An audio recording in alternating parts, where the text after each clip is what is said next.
Hi, this is Dr. David Arneson, and discuss this relapse thing a little bit.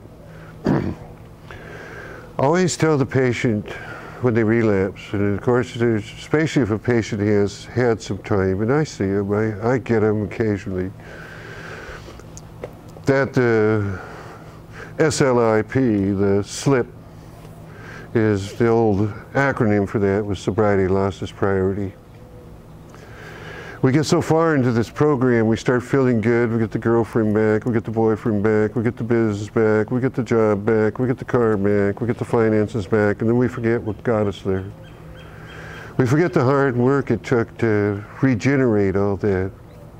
We get to feeling good, it's a really common thing. We forget what got us there. And then one day we're sitting there and we haven't made a meeting in 3 or 4 weeks or 3 or 4 months, and we said, then it's like a simple act of walking into a Circle K sometimes, get a pack of cigarettes or a Coke and end up with 3 or 4, shooters of vodka or whatever. And then you come to me and you say, I don't know what happened. I said, well, did you quit going to meetings? And almost always it was yes. If you don't make sobriety your #1 priority, and you need to do this for the rest of your life, you need to encircle yourself in that concept.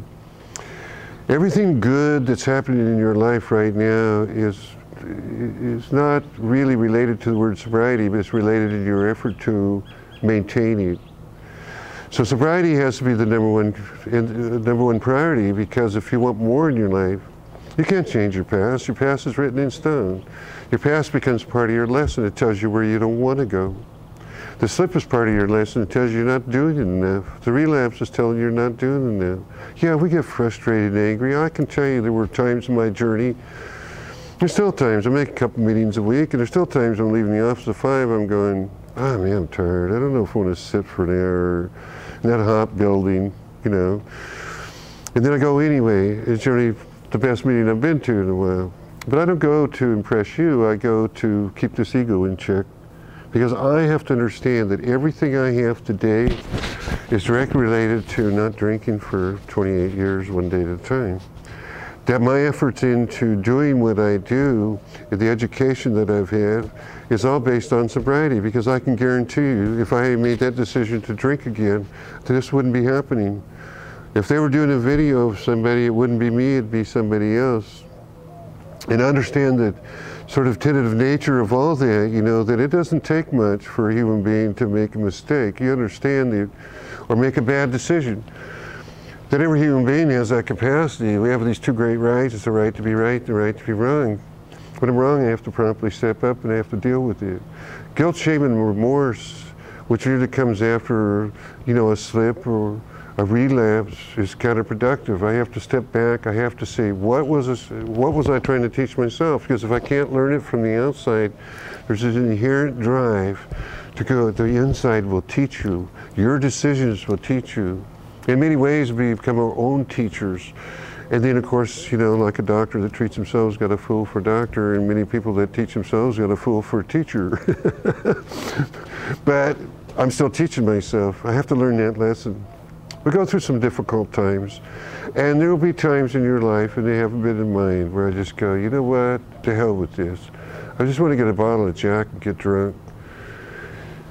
And if you do this long enough, it only takes 1.5 years or 2 years, really. It took me that long. It could take you 6 months, I don't know.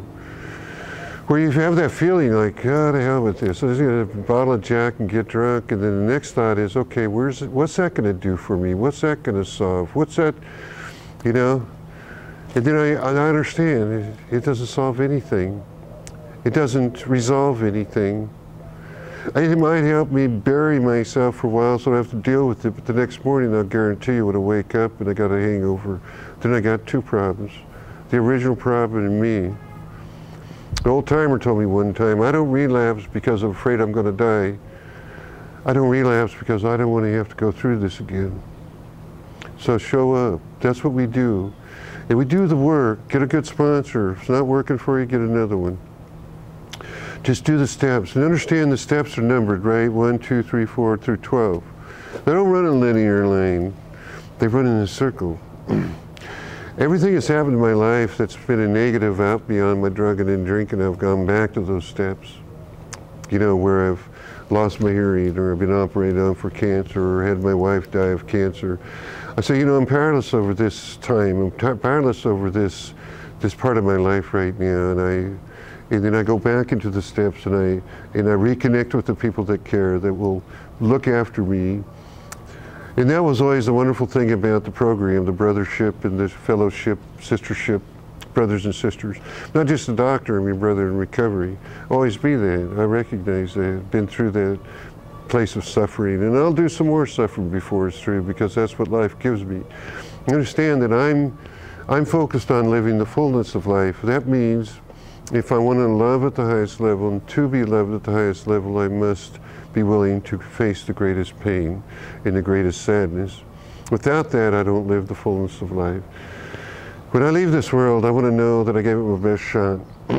It won't be about perfection, never was. I still say some stupid crap once in a while. I still, you know, I still do some stupid things once in a while, but I understand this. Forgive myself, move on.